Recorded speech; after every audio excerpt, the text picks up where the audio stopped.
going on? Welcome in. So it's week 3 of the NFL season. We got the 1-1 Jets at home, MetLife Stadium, taking on the 0-2 Patriots. And of course, joined by my buddy Patriots Global, Colby. What's going on, man? What's going on, buddy? How you doing? It's always a good day when we got Jetscentral and Patriots Global breaking down some football. So I don't think we did this last year. If I remember correctly, I don't think we did this last year, but we've done this several times in the past, and it's always such a good time. I'm excited to break this down with you. We're going to break this down on my channel afterwards, so it's going to be a good time. Yeah, no, it's always cool because, like, personally, I don't know any Patriots fans, right? Like friends or any, like, a couple family members, but it's always really cool to kind of get that, perspective from, the other side of the fence, if you will, right? The rival team. I grew up in, South Florida, so a lot of Dolphins fans all over, but never really like, had tons of opportunities to really kind of dive into details about, New England and whatnot. But dude, I don't think it's an understatement to say that this game is massive for both teams. I mean, the Jets are coming off a super disappointing loss against Dallas.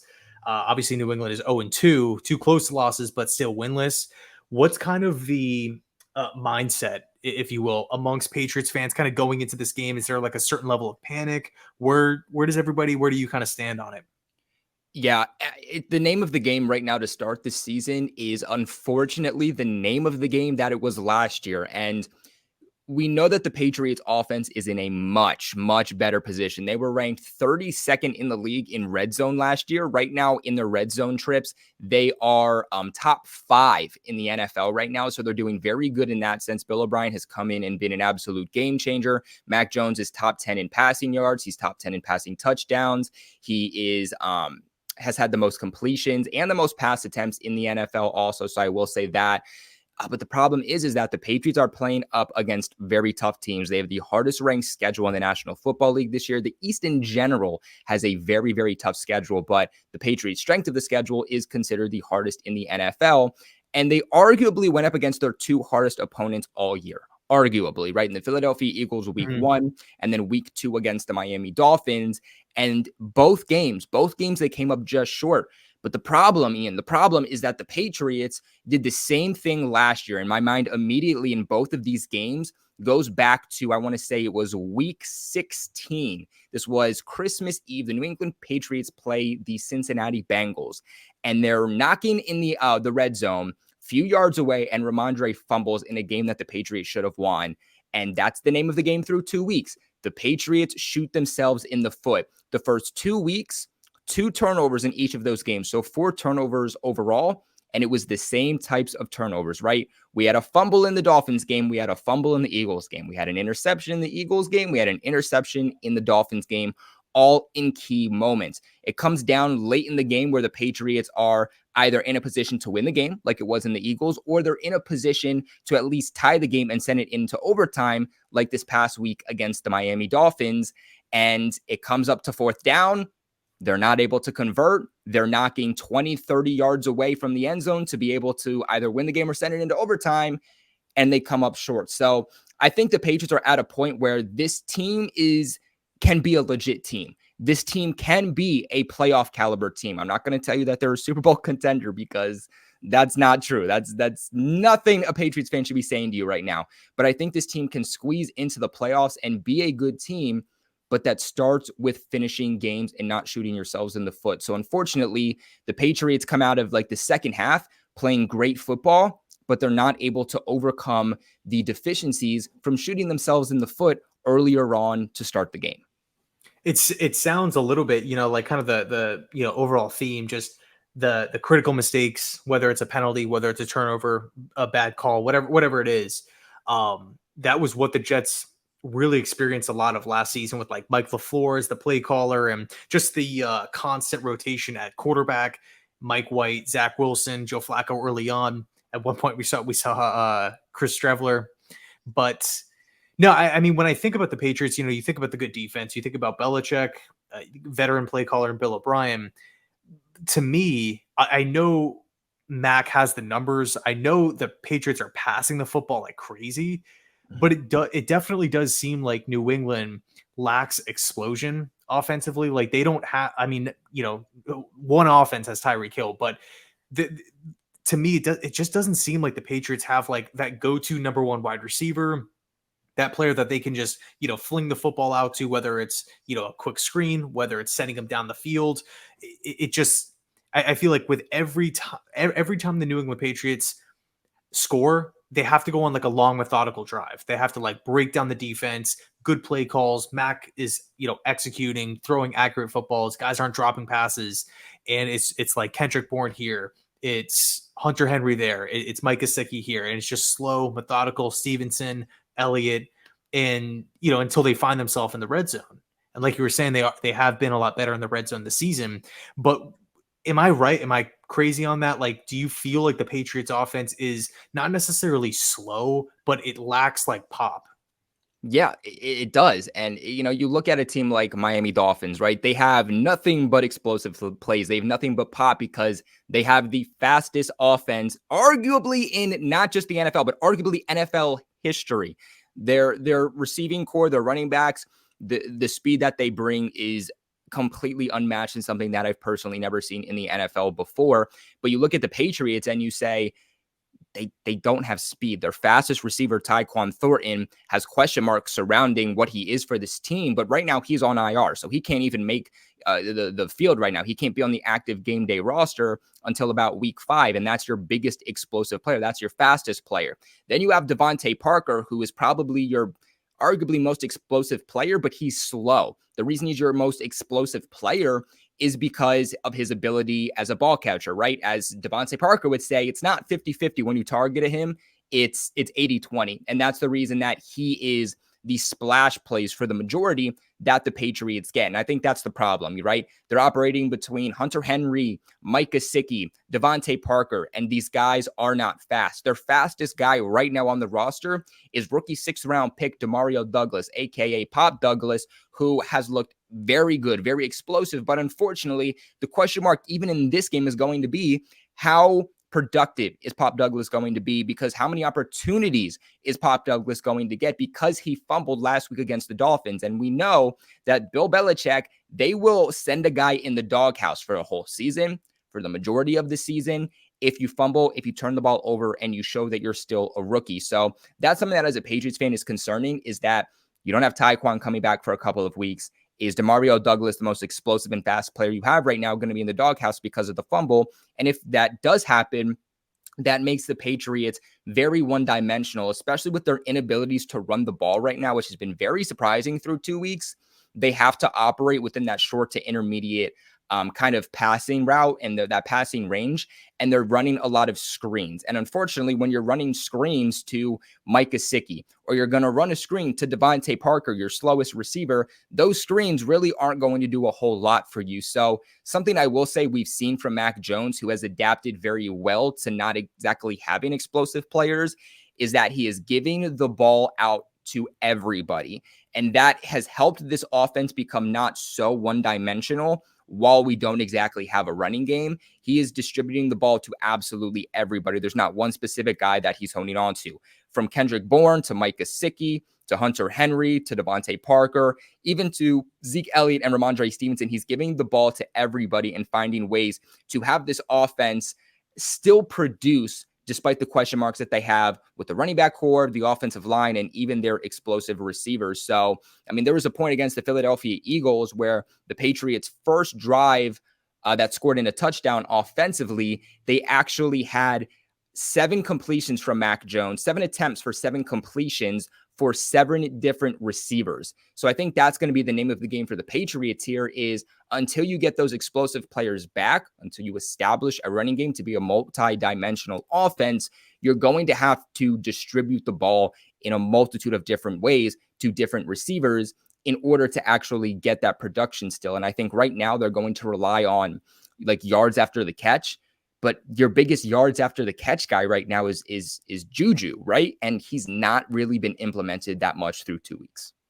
Yeah, dude, I was gonna say, like, you rattled off like all these different pass catchers, Gesicki, Hunter, all these different guys, and man, with like it's almost mind blowing to me, because I praised the Smith Schuster signing. I thought that was I felt like that was New England coming in saying, okay, we are fixing the offense. We didn't have enough weapons last year. We had Matt Patricia running the show. We were going to get rid of Matt Patricia. We're going to add weapons. Smith-Schuster is a guy who they gave a multi-year deal with, paid him what, 11 mil? I think $11 million annually. Yeah, very similar to And the Kobe Myers deal. yeah, right. And it just doesn't seem like that's not a contract you give to somebody if you are like, he's all right. Yeah. Or like, maybe we'll see what he has for a year. Like you're giving $11 million out on a 3-year contract to somebody that you feel like, okay, he fits our system, he fits our culture. We not only just like what he can do and what he's done at the NFL level, but we really like what he can do in our building, in our offense, working with Mac Jones, working with Bill O'Brien. But it definitely does seem like, and whatever, it's only been 2 games. Like, who knows? Maybe Smith-Schuster pops off in the second half of the season. But it definitely doesn't seem like he's the focal point. It doesn't seem like he's really, uh, like granted, I'm not watching every single snap, but it does not feel like Bill O'Brien is saying, okay, we have an explosive weapon here, Juju Smith-Schuster. We got to make sure he's getting his touches, right? We got to throw his way 8-10 times a game. It just kind of seems like he's just another one of the guys. And again, I like the signing. At the time, it was like, okay, New England, they lose Myers to Vegas. How do you replace him? They go out and they give a similar contract to Smith-Schuster. And again, just kind of tying it back into the logic before, I didn't really, personally, I didn't get the sense that New England viewed Smith-Schuster as just another one of these guys, right? Just like just a number 2, number 3 option within the offense. I thought he was coming in to be like the guy based off the money that they paid him. And have you heard what's going on with him?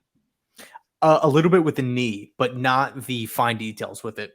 Yeah, so basically, like I said, the Patriots go out, they sign him to a 3-year deal. I was a big fan of it. You hate to see Jacoby leave because he's been so productive, but the question mark was, is he productive for this team or is he just productive in general? So far through 2 weeks, he's just been productive in general. But the Patriots go out and make a signing in Juju that made a lot of sense for a team that wants to do something in terms of yards after the catch, because Jacoby he'll catch the ball, he'll be reliable, he'll be a possession receiver, but he goes down. He will not do anything after he gets the ball in his hands. And for the most part with the Patriots, wasn't a guy who saw the end zone a lot, but obviously has seen it pretty good so far with Vegas, 2 touchdowns in just week 1. But unfortunately right now with Juju, apparently came out that he's dealing with a knee injury that could reportedly explode at any moment. And now how much of that is like true? Because Juju says now, like, I'm fine. My knee feels like healthier than it's ever been. But how much of that is Juju saying, just saying that to say it? And how much is this the media saying it could explode at any moment just to get clicks? So I think where there's smoke, there's fire. And there's definitely something wrong with his knee. Week 1 against the Eagles, I will say about Juju is that early on, he was targeted a lot. He just wasn't a full go. He didn't look confident. He didn't look healthy. It looked like he just woke up and was like, either I don't want to play football today or I'm not in the position to play football. Like I said, balls going straight through his hands, wasn't reliable. Multiple times he was targeted on 3rd down and just couldn't catch the ball when there was nobody around him, which makes me wonder, is Juju scared to get hit? And if he is, why is he scared to get hit? And apparently a report from Andrew Callahan came out recently that there are people inside the Patriots organization that don't view Juju Smith-Schuster as a wide receiver 1. Keep in mind, he is the highest paid receiver on this Patriots roster. They don't view him as a wide receiver 1. They don't view him as a wide receiver 2. And they don't even view him as a wide receiver 3 right now. So I hear that as a Patriots fan, it's a little concerning between the knee and that. I still have faith in Juju to be able to get it together, but you mix those 2 things together and you got to say, what else is there to that? Especially against the Philadelphia Eagles. I don't know if you saw that toe tap by Kayshon Boutte, the rookie, that 6th-round pick. If he gets that, the Patriots arguably are going to win that game. He's not able to. 2 times in that game in key moments was not able to get his feet down. And Juju Smith-Schuster was not in the Patriots 2-minute drill to win that game. That's your highest paid receiver. Why is he not in the game? Makes you kind of wonder what's going on. And there was a point where in this past week against the Dolphins, Juju catches a pass, a contested catch, and then immediately kind of like grabs his knee. So I think there's definitely some concern there. Weird. Yeah, man, because I saw the report about the knee, like like potentially exploding at any time. And I'm like, man, like that's a big thing to say, especially I mean, because it's not like you just sign a contract, right? You got to go through a physical, you meet with the team, and they're like Bill Belichick is known like across the NFL as one of these guys that, you know, he takes his due diligence. He's not going to just hand out mega deals. You know, Hmm. the Patriots don't operate like the Rams do, or sorry, the Rams did, right? Or kind of like how Miami's operating. Like we're going to trade, for Jalen Ramsey, or we're going to go sign Armstead, trade for Tyreek Hill. New England is a bit more, I don't want to say stuck in their ways, but they kind of march their beat of their own drum here. But what would you say is like the biggest Achilles heel that the Jets can expose and get the first win in whatever it is, 13 straight games? It's been a long time since the Jets have beaten New England. What can the Jets do this Sunday to finally, turn the tables? Yeah, 14 straight games, man. It's I think it's the longest streak right now in the NFL. I think the last time you beat us was 2015. So it's a crazy stat, man. It is a crazy stat, especially now that Rodgers is gone. That question mark is going to be there, and can they do it? I think what the Jets have to do is they got to play dominant football, and they have to come out guns blazing to start, right? The Patriots so far are a second half team. They come out in the second half, they make adjustments, they look better, and they start to climb back up the hill. The problem being, like, I believe it was 17-3 or something like that going into halftime against the Dolphins, and the Patriots still came back. So the big thing that the Jets will have to do here is that got to play dominant football. You got to try to get turnovers against this team, because if you can do so and you give Zach Wilson more opportunities and you give him opportunities already in your territory to be able to, or our territory rather, to be able to at least put up 3 points or make it easier for him to put up 7 points, is how you guys are going to get off to a hot start and get into a lead early on. And then obviously what you got to do is you got to make sure that this Patriots team is one-dimensional. And I think that starts with, honestly, being able to defend the pass. Right now, Mac Jones has thrown the most pass attempts out of any quarterback in the league. He's thrown over 100 passes already through 2 weeks, which is an absolutely absurd statistic when you look at a team that could not pass the ball whatsoever and was like dead last in 2022. So I think stopping their passing game is going to be how you limit this offense, because right now there is absolutely no running game. The Patriots are one of the worst teams in the NFL right now in terms of run game productivity. So I don't think you have to worry about the run game a whole lot. I think the Patriots, if they want to win, have to start to get that area to be more productive. But with seeing how they've kind of adjusted and become a pass-first offense, I think that is how you limit this Patriots team from scoring points against you. Awesome stuff. Awesome stuff. I think the last question that I really want to ask, and it kind of goes off of your point here, because my first reaction to hearing that, that the Patriots are kind of pass happy, if they're starting slow and they're down at, whatever, they're down multiple scores at the end of one, it's like, yeah, they're probably going to be leaning towards the pass because they have to climb back, right? You're not going to go on a, a 9-minute drive handing the ball off to Elliott and Stevenson. So I wonder if that's kind of altered how the Patriots have called the game. Do the Pats come out firing like in their first couple drives? Is it just all passing and then it just kind of clicks in the second half? Or is it more so close game, mistakes early, now we're down in a hole, and then it's just like Mac firing from there? Yeah, so they're gonna give you some rush attempts. Obviously, they're gonna try to get it going, and at Mhm. some point, you got to think between Ramondre and Zeke that this team is gonna get it going. And the problem, I just want to say, the problem is not the Patriots' backs. The problem is this Patriots offensive line. Mac Jones himself has been the most pressured quarterback throughout the NFL so far, and that's what scares me with this Jets defensive line, is that they're very good and they're very good at getting pressure fast. And Mac Jones doesn't have the receiving cast to be able to get that ball out in a second like Tua is able to. So I think the Patriots have had to come out guns a-blazing right away in terms of passing, because they don't have a running game. You know what I'm saying? Like, even in their loss to Miami, they ran the ball a total of 25 times, 15 to Ramondre, 5 to Zeke, and 5 to Mac Jones. And I think it's a problem when Mac Jones has the longest run of the game. So again, that's what it's come down to, is the fact that the Patriots are going to come out passing first. They're going to try to see at times if they can run the ball. But again, I think you've seen with Bill O'Brien, Bill O'Brien's offense always has been a pass-first offense. This is a pass-first league. And if you want to be successful, you got to be able to pass the ball. So it's not a situation where the Patriots come out in the second half and they're like, all right, so we've tried to run the ball like 50 times in the first half and it's just not there. We need to start passing. It's no, they'll come out continuously passing even to start the game. Like I'm pretty sure their first play throughout the last 2 weeks has started out as a passing play, as were last year, it always came out as a running play. Interesting stuff, man. Interesting stuff. It should be a really cool game because I feel like that there's so much riding again on both Yeah. teams' shoulders. New England's desperate for a win. The Jets are really hungry for a win. And we know both teams have good defenses, and some of the matchups too before in the past have been pretty close. Like that last one, the last time the Jets and the Pats played, where New England walked off with a punt return was crazy. It was just all defense, man. Like that was such an insane game. But I appreciate you stopping by and hopping on the channel, man. Thank you. Hey man, I appreciate you for having me on as always. Cool. Yep. Thanks everybody for checking out the channel, watching, hanging out, and as always, go Jets.